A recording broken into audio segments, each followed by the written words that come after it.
Hi friends, I am Naga. In this channel, I talk about various front-end technologies and how to use them to become a good front-end developer. This is a fun series called All About React, where I am exploring all that is out there related to React and its vast ecosystem. Let's get started. Today, we look at debouncing the right way in React. But what is debouncing? And how is it tricky in React to implement it in the right way? What is the right way? First of all, we need to understand what debounce is, and then we can go into the examples of where it is going to, give you any issues, right? Okay, so if you look at what debounce is, first of all, debouncing is a technique with which we can reduce the number of times an expensive function call or task is done. So it'll call it a less number of times than what it might if you don't have the debouncing technique implemented. So it's popularized by many functional programming libraries like lodash, jQuery, Rxjs.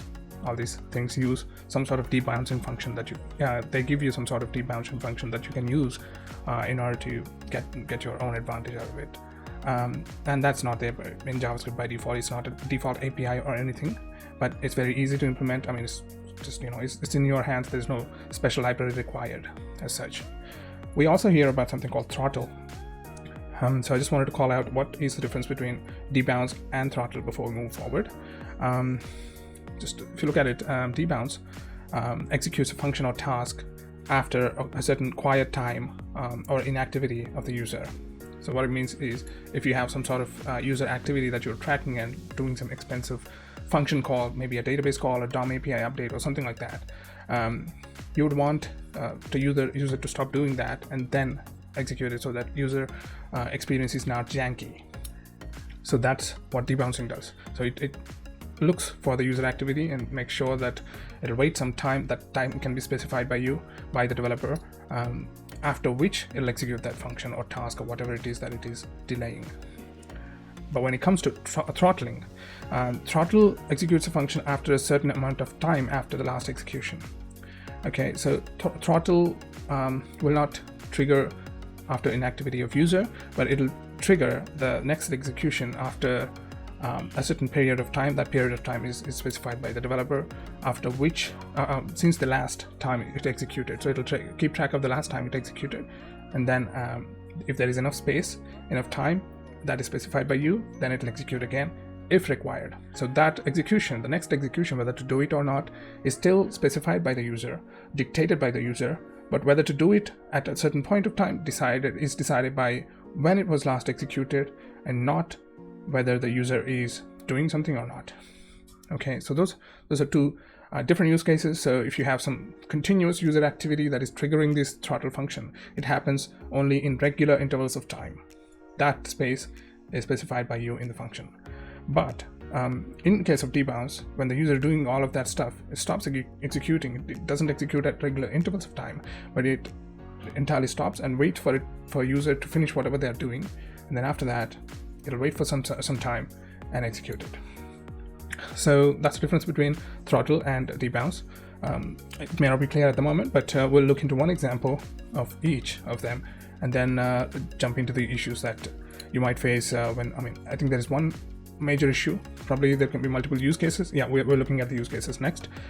But yeah, we'll try to address one such use case in React that might cause some issues if you don't implement this debounce functionality properly.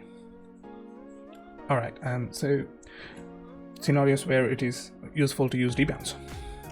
So if there are expensive tasks, like I said, any API call, anything that blocks the UI from, blocks the user from doing something else, or blocks the UI, which is the worst case. You can't even move the mouse, you can't even click on something. That's a blocked state. All those things fall into this category. And if those things happen one-off, once a while, that's okay. For example, if you load some API data at the beginning of the page load, or when the page finishes loading, that's okay, because you're supposed to get that data. But if it's happening tens of hundreds of times per second, then that's a really big issue, right? Because that leaves enough space for the rest of the stuff, whatever result comes out of that expensive task needs to be processed and then printed out in the page or something, right? So some examples like scroll event listeners or text input listeners. If the user is typing something and you want to validate that typed string, you would have to do that debouncing, because you can't validate on each keystroke. Similarly, resize listeners. If the user is resizing a window or an object in the window, if you want to listen to that, there are a number of listener triggers that might happen because of the way these events get fired. They get fired very quickly, some of these events. For example, if it is a click event, unless the user clicks, it doesn't get fired. But if it's a scroll event, it gets, the scrolling is a smooth process, so it gets triggered a lot more times than the other types of events. Mouse move listener as well, similar to that. If you want to track the mouse move and if you want to do something against that, and if that is an expensive task, then you would see that it gets fired many number of times. So that's one more thing you need to that's the thing that you need to take care of using debounce. All right, so far we've seen what debounce is, what throttle is, what are the common scenarios in which you can use.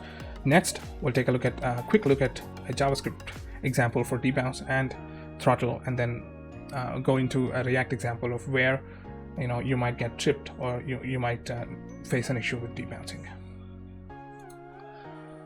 All right, so this is a quick example of what throttle and debounce and throttle are going to do. So I am in JS bin, and I have these JavaScript and the output available. So I have a simple HTML. It doesn't have much. It's just an input tag with an ID. My input is the ID. So I'm going to close that. So if I come back here, if you see, this is the input, and I have a listener on that input. I'm getting the input like this. Then I'm creating a key up listener, and the listener is simply outputting the value that is there after the key up. So if I do, it's happening. So the problem with this is that it's happening too many times for every keystroke. That is, so it's going to happen. So what I want to do is I want this this listener to execute only after a certain amount of time, like we discussed. That's what we'll do with debounce. And I mean, debounce and throttle, these can be implemented in whatever way. It's possibly multiple ways, but this is one way. All right, this is the way I implemented here. If you can see here, so it's a function call. It takes the function that needs to be executed, which is the expensive function that we talked about, and the wait time, for us to wait before that it can execute, after the inactivity of the user. And it returns another function, okay, which will actually become the event listener, right? And then it takes the arguments. It can be anything. In this case, event will be the argument, and I'm maintaining a token to kind of keep track of the last time it executed. So I'm putting a set timeout for it to execute, wait for some time and execute.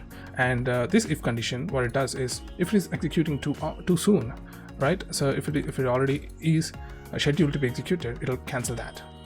Clear timeout will cancel that execution. So, and in the execution, what we're doing is we're taking a new function and we're calling that fn function within that, with the arguments that we are passing to the original function after a wait period of 100 whatever it is. So if I now take this and wrap the actual listener with this, and then let's do that, and then let's give 500 milliseconds of wait time. Now if I do this and if I type, it's going to wait 500 milliseconds and it's going to type it. No matter how many times I do the edits, it's going to wait till I complete everything, and then it'll wait for 500 milliseconds and do it. Right, so what's happening is every time, so this is the function that's getting returned out of this function call, right? This is a function call, it's not a reference. So the call returns this function, which becomes the event listener, and then every time a keystroke happens, this function gets executed, the one I highlighted, and it says, does it already have some token value? If it does, no, clear timeout. Otherwise, do this. So first time, if condition will fail on the first keystroke of A, and it comes here to say set timeout, and it'll create the timeout function and stores the token of the timeout function to this variable, and it schedules and execute. Let's say I only pressed A, nothing else. So this will be scheduled for 500 milliseconds, and then it will execute. But let's say I type something else, which is S here, right? Now it comes, okay, token exists, so it'll clear that timeout. So the previous scheduled call will never happen, it gets cancelled out because there's another call. Now this becomes the new timeout, and it'll store the next for the next time to execute. So this creates a new one. This cancels the previous one and creates a new one. This cancels this one and creates a new one. And F cancels D1 and creates a new one, like that. Until we stop doing it, it'll keep on canceling the previous ones and create new ones. So that's how we can prevent executing this fn function, which we know is an expensive function. All right, so that's the way we typically do debouncing. Of course, you can write these things in more advanced ways. You can do caching and all that stuff, but we're not covering that. We're only covering the basic example for us to move forward to the React use case. All right, so this is the way we do it. So I'm gonna just comment that out. Let's come back to the example where we can try and demonstrate the throttle feature. All right, so I have the document body, and I'm adding an event listener on mouse move, and what it does in that is just printing the offset of the mouse. So if I hover on this is the body, right? So it'll do all these logs, which is way too much logs, right? Way too much function calls. So that's what I want to throttle. And then what should happen for my scenario is that it should only keep executing only at a regular interval of time if required. So for that, I'll use this throttle function. Of course, similar to debounce, you can have any number of different types of implementations. This is the implementation I went with. What it does, if you look at this, similar to debouncing here, it takes a function and a wait time, and it returns a new function which will become the event listener, right? And it takes the args like previously, and then it is supposed to execute the function, but it has to keep track of the last execution. So I kept a variable called last run. Initially it'll be null, so I'll check for that and then immediately execute it.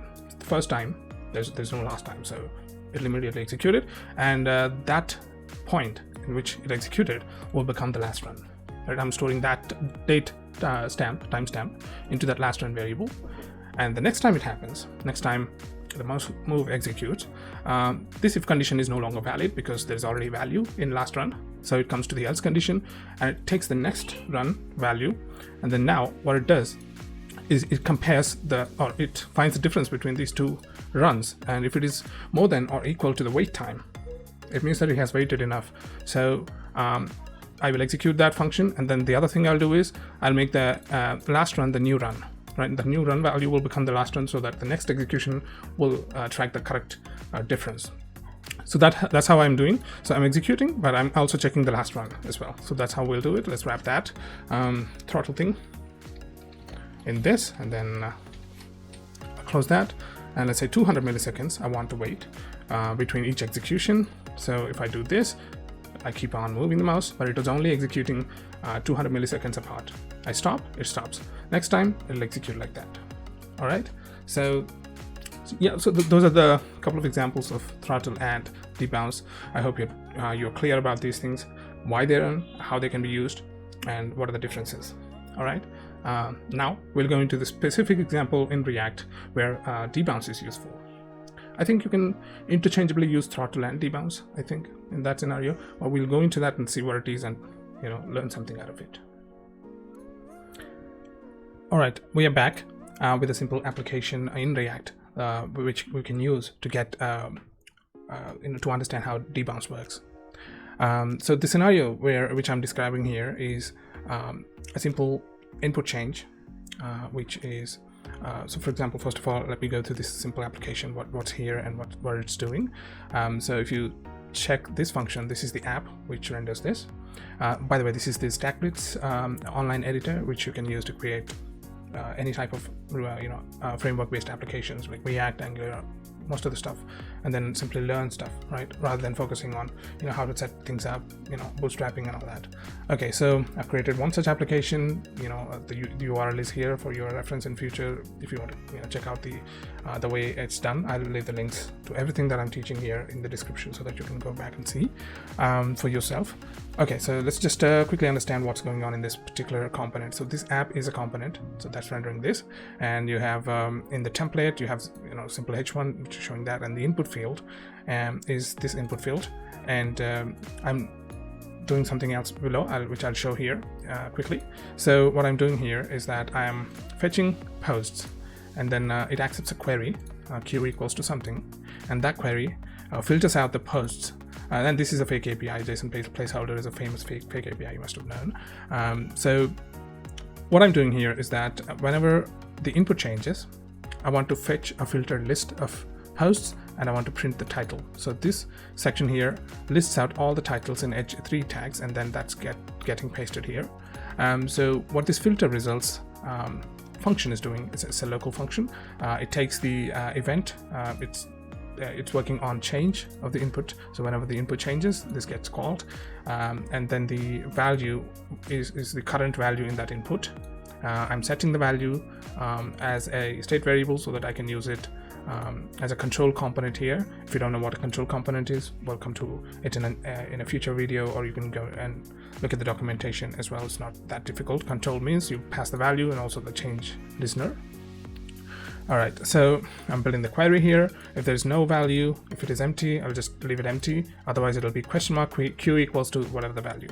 So it'll fire this query, and then I get the JSON response, and then I console log something, and then let's console log also the underscore value, and then all I'm doing is setting the posts, which will retrigger a render. And if you don't know what retriggering a render or what is render means, more of that coming in upcoming videos. This is just the first video in this series, but yeah, we'll be doing much more in-depth stuff in React. Try to understand those concepts and make our React knowledge better and better day by day. All right, so what I'm doing is I'm setting that post as a state variable, which recalculates this and prints that out, which is coming from here. So as I filter, new API calls get called because of the onChange listener, and then that changes the list value. So if I say lorem, you can see for each input, this onChange listener is calling and this fetch call is calling, and I know this fetch call could be an expensive call. So this filter results is an expensive function. So I don't want 5 calls to happen for 5 letters. I want a single call to happen. Okay, now this is where debounce comes in, because you can do any number of things, and then okay, that list is empty because of this gibberish. But yeah, so if I go back to $m, that is there. So yeah, essentially we want to use debounce to and reduce the number of fetch calls, because this is an expensive network call. So user might be draining their network data if they're if you're executing this fetch call on every keystroke, right? So that's why we have this debounce function, which let me uncomment that. I just copied it from the previous example that we looked at. So it works exactly the same way that we described earlier. So okay, we have that function. Let's see how that can be achieved. So there are a few things that we need to take care of, but if you're looking at this newly, if you want to achieve this newly, so you might be thinking along the lines that I'm going to describe. So firstly, if you looked at the previous example, what we did is we wrapped this in that function call, and we provide 500 milliseconds or whatever it is that we want the listener to wait. Let's see if this works, right? This is re-executed. If I said lorem, it's not happening, and it's not also printing. It's also not printing the the underscore value here, right? So what's going on? The fetch call is happening after 500 milliseconds, but it's not tracking the updated value from the input. So it is always calling the same thing, which is without the query, because it is always empty, right? This is empty string. That's why it is calling with the full query. So first problem, it is not taking our input. The reason is that this set value is happening in a debounced way. So that's why the control component is not updating the value, and it's not taking the correct value in the next time it runs. So this is busted. It's not working as expected. So obviously this should happen immediately. The value should update immediately so that the fetch call takes the latest value. So let's try to fix that. So probably we can create another function. I'll say handle change as the function name, and then it takes the event like this. And what it does now is, let me set this thing over there, and then I'll get the debounce function, const debounce, or probably let's first try to do this, right? So set the value, and that value is simply the e.target.value, and then I'll pass the e, which is coming here, right? And then it's happening. So now instead of this whole thing, if I pass this thing, all right, so lorem, the problem has come back, but now the results at least are working, right? So now what I'll do is, we need to obviously do some debouncing, right? So the debounce thing is gone. So I'll say debounce results filter equals to debounce filter results 500. The same thing that we wrote earlier. So now this is separated, and I'll use this now to pass the value, right? So what's happening is we're getting this debounced function, and then we're calling that with that. Since this filter results is gets past the arguments, it'll get the E, and then it'll calculate everything and do it. Let's see if this fixes. So I'm gonna say no. It is calling it 5 times for 5 letters, even though it's calling, in a delayed manner. It is recreating that function. Remember, each of these debounce calls are actually returning new functions, right? So we're getting a different function. So it's not keeping track of the token. Token is getting created newly because it's a new function call every time, debounce call. So this is a pickle. Now what do we do? So obviously we should have only one instance of debounce function call. We should only call debounce only once, right? For the whole of the component lifetime. Okay, so let's try to do that. So instead of calling it here, what I'm going to do is, instead of calling all of this, I'll wrap this whole thing in a debounce call, and then I pass 500 over here. Now you might think, okay, so this results is now getting only one function, right? This is only a one function call, and then I'm passing that, and then handle change is here. So all wired up. Let's see if this works. Okay. Nope, it's still not working, because every time you set a value, re-render happens, and this call is part of that render. This whole function is part of that component function, and then in React, whenever a render happens, what it means is it'll execute the function again. It'll recreate all these variables. So this is again getting executed every time. So you're getting a new function, and that's getting the call. Even though it's getting the latest value, it's not stopping it from rendering or getting called multiple times. So how do we fix this? So this is where the most crucial part you need to understand. You want only one instance of the function that gets returned out of this, right?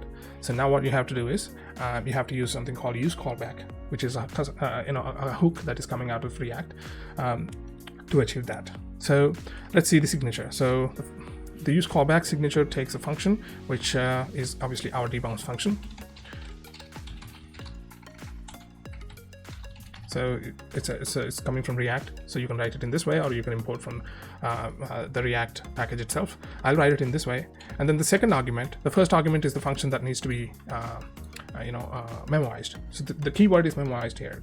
So what it means is when you memoize something in React, it will not depend on the render. It will not get created every time render happens, but it only changes, or it only gets created when the dependencies change, and the dependencies is the second argument here.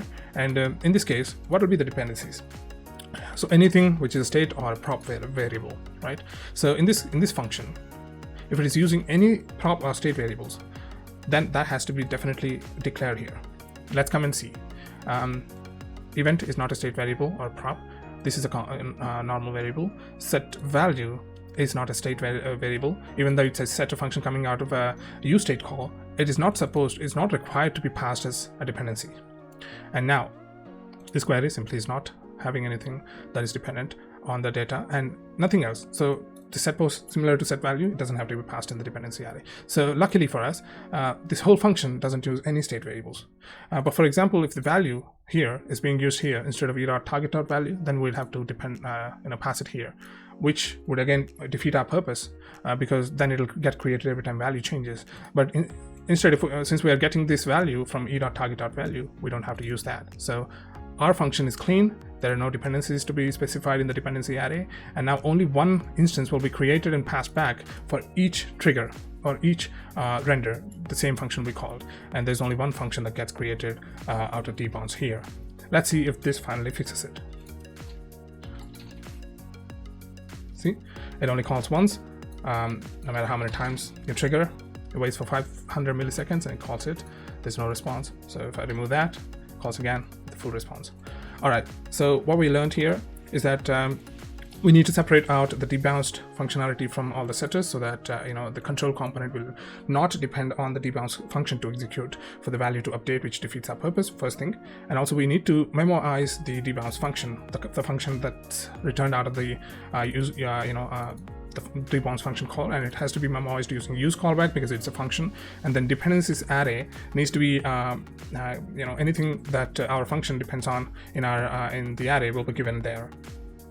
All right, so that's how we resolve the issue. So we've taken a look at two important things: how to prevent issues with control components due to debounce. That's one thing we did. And how to only create one instance of debounce by memorizing the function using use callback, and what should be the arguments, what should be the dependencies that need to be passed. And we also understood that setter methods coming out of the useState calls need not be passed in the dependency array. So these are some of the things that we learned today, and how to use effectively the debounce functionality to prevent unnecessary expensive calls or expensive tasks to be run in your React applications. All right, so that's it for today. I hope you learned something out of it. I hope you learned many things out of this simple example, and also the non-React way of using debounce and throttle is also really important information that you learn and understand. So that's it for today. I'll be back with more such videos that will be helpful to in understanding React. And if you like this video, do consider subscribing if you haven't already. Give a like, comment on anything that you don't understand, anything that you require clarity, and then I'll try to respond as much as possible. You can reach out to me in other ways as well. I will leave links to those things in the description of this video as well. Thanks for watching, and you have a good day. Catch you later in the next one.